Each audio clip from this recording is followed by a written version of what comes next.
Out ഇപ്പോൾ വരുന്നത് ഗുജറാത്തിലെ കച്ചിൽ ബ്ലാക്ക് ഔട്ട് ഉണ്ട്, ഗുജറാത്തിലെ ഭുജിൽ ബ്ലാക്ക് ഔട്ട് ഉണ്ട്. ഈ അവിടെ 2 സ്ഥലങ്ങളിൽ ഇത് രണ്ടും ബ്ലാക്ക് ഔട്ട് ആയിട്ടുണ്ട്. ഒപ്പം തന്നെ രാജസ്ഥാനിലെ പൊക്രാനിൽ മിസൈൽ ആക്രമണം ഉണ്ടായിരിക്കുന്നു എന്നാണ് വന്നിരിക്കുന്നത്. അവിടെ S-400 സുദർശൻ ചക്ര മിസൈലുകൾ അരിഞ്ഞു വീഴ്ത്തിയിരിക്കുന്നു. പൊക്രാനിലും മിസൈൽ ആക്രമണം നടന്നിരിക്കുന്നു. ഇന്ത്യ F-17 ജെറ്റുകൾ തകർത്തിട്ടുണ്ട് എന്ന് പാകിസ്ഥാൻ അഡ്മിറ്റ് ചെയ്യുന്നു എന്നൊരു വാർത്ത കൂടി വരുന്നു. നേരത്തെ ഒരു F-17 തകർത്തിട്ടുണ്ട് എന്ന വിവരമാണ് വന്നതെങ്കിൽ ഇപ്പോൾ പാകിസ്ഥാന്റെ 2 F-17 ഫ്ലൈറ്റുകൾ ജെറ്റുകൾ തകർത്തിട്ടുണ്ട് എന്ന വിവരം കൂടി വരുന്നു. മനു, ഇവിടെ തുടർച്ചയായി ഇപ്പോൾ ജാഗ്രതാ നിർദ്ദേശങ്ങൾ നൽകുന്നു. ഗുജറാത്തിലെ കച്ചിൽ, ഗുജറാത്തിലെ ഭുജിൽ രണ്ടിടങ്ങളിൽ ബ്ലാക്ക് ഔട്ട് നിർദ്ദേശങ്ങൾ നൽകിയിരിക്കുന്നു. ജനങ്ങളോട് വളരെയധികം ജാഗ്രത പുലർത്താൻ വ്യക്തമാക്കിയിരിക്കുന്നു. കച്ചിലും ഭുജിലും ആണ് നിർദ്ദേശങ്ങൾ നൽകിയിരിക്കുന്നത്.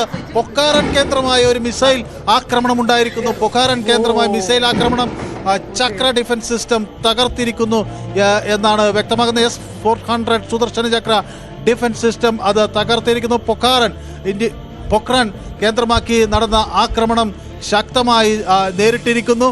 ഒപ്പം പാകിസ്ഥാൻ ഡ്രോണുകൾ തുടരെ വരുന്നുണ്ട് എന്നാണ്. സൈറണുകൾ ചണ്ഡീഗറിലും മുഴങ്ങിയിരിക്കുന്നു. കനത്ത ആർട്ടിലറി ഫയറിംഗ് ചണ്ഡീഗർ സമാനമായ സമീപത്തേക്ക് വരുന്നതായി വിവരം. ആർട്ടിലറി ഷെല്ലിംഗ് ആണ് നടക്കുന്നത്. ചണ്ഡീഗറിൽ ജനങ്ങൾ അതീവ ജാഗ്രത പാലിക്കണം എന്ന നിർദ്ദേശങ്ങൾ വ്യക്തമാക്കുന്നു. IPL match Dharamshala flood light അവസാനിപ്പിച്ചിരിക്കുന്നു, കോൾഡ് ഓഫ് ആയിരിക്കുന്നു. അതുപോലെ തന്നെ പാകിസ്ഥാനിന്റെ കമ്മിക്കാസി ഡ്രോണുകളാണ് ഇപ്പോൾ രംഗത്തെത്തിയിരിക്കുന്നത്. India I-70 strong air defence weapon കൂടി രംഗത്തിറങ്ങിയിരിക്കുന്നു. എയർഫോഴ്സ് ജയ്സാൽമി ആർമി ഹെഡ്ക്വാർട്ടേഴ്സിൽ നിന്ന് കനത്ത പ്രതിരോധം നടത്തുന്നു. ശ്രീനഗർ എയർപോർട്ട് സമീപത്തും അങ്ങേയറ്റത്തെ ജാഗ്രതാ നിർദ്ദേശമാണ് നൽകിയിട്ടുള്ളത്. ഈ സൈനിക കേന്ദ്രങ്ങൾ ലക്ഷ്യമാക്കിയും ഈ ആക്രമണം നടക്കുന്നുണ്ട് എന്നുകൂടിയാണ് മനസ്സിലാക്കേണ്ടത്. കാരണം ഈ പഞ്ചാബിലും സൈനിക കേന്ദ്രങ്ങൾ ലക്ഷ്യമിട്ട്, ജമ്മുവിലാണെങ്കിൽ വിമാനത്താവളത്തിനടുത്ത് വ്യോമസേനാ താവളം, അങ്ങനെ സിവിലിയൻ കേന്ദ്രങ്ങൾക്കൊപ്പം സൈനിക കേന്ദ്രങ്ങളും ലക്ഷ്യമാക്കിക്കൊണ്ടുള്ള ആക്രമണം, അതാണോ പാകിസ്ഥാന്റെ അജണ്ട? പാകിസ്ഥാൻ വിവേചനരഹിതമായുള്ള ആക്രമണം എന്ന രീതിയിലേക്കാണ് കാര്യങ്ങളെ കൊണ്ടുപോകുന്നത് എന്ന് വ്യക്തമാകുന്നു. സൈനിക കേന്ദ്രങ്ങൾക്ക് നേരെ ആക്രമണം നടക്കുന്നതിനോടൊപ്പം അതിർത്തിയിൽ ക്രോസ് ബോർഡർ ഫയറിംഗ് നടക്കുന്നു. സാധാരണക്കാരായ ആളുകൾക്ക് നേരെ ആക്രമണം നടക്കുന്നു. അതിനോടൊപ്പമാണ് ആർട്ടിലറി ഷെല്ലിംഗ് കുപ്വാരയിൽ, ഉധംപൂരിൽ, അതുപോലെ ജമ്മു ഡിവിഷനിൽ പലയിടങ്ങളിൽ ഇത് നടത്തുന്നത്. അഗ്നൂരിൽ ശക്തമായ ആക്രമണം ഉണ്ടായിരിക്കും. കിഷ്ത്വാരയിൽ ആക്രമണം നടക്കുന്നു എന്ന വിവരങ്ങൾ പുറത്തുവരുന്നു. സംഭയിൽ, ആർഎസ്പുരയിൽ, അരീനയിൽ, അഗ്നൂരിൽ ഒക്കെ ശക്തമായ ഈ ആർട്ടിലറി ഫയറിംഗ് ആണ് കേൾക്കുന്നത്.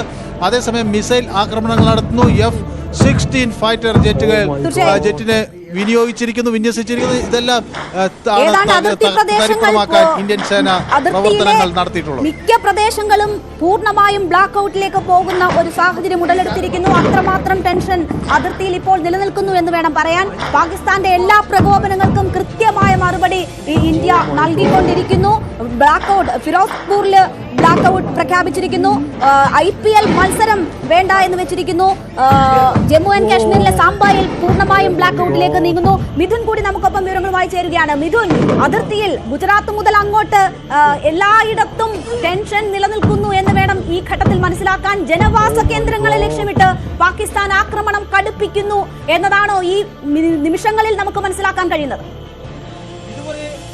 തൊടുത്ത എല്ലാ ആക്രമണങ്ങളും നമുക്ക് തകർക്കാനായിരിക്കുന്നു എന്നുള്ളതാണ് ഏറ്റവും പ്രധാനപ്പെട്ട കാര്യം. ഹെവി ഷെല്ലിംഗ് ആണ് പല ഏരിയാസിലായി നടന്നുകൊണ്ടിരിക്കുന്നത്. ഗുജറാത്ത് മുതൽ, അതായത് ജമ്മുവിലെ ദൃശ്യങ്ങൾ മിഥുൻ നമ്മൾ കാണുന്നത് ജമ്മുവിലെ ദൃശ്യങ്ങളാണ്. ജനങ്ങൾ പരിഭ്രാന്തരായി ഓടുന്നത് നമുക്ക് ദൃശ്യങ്ങളിൽ കാണാം. അവിടെയൊക്കെ കടുത്ത രീതിയിലുള്ള ആക്രമണ ശ്രമങ്ങൾ പാകിസ്ഥാന്റെ ഭാഗത്തു നിന്നും ഉണ്ടായിരുന്നു.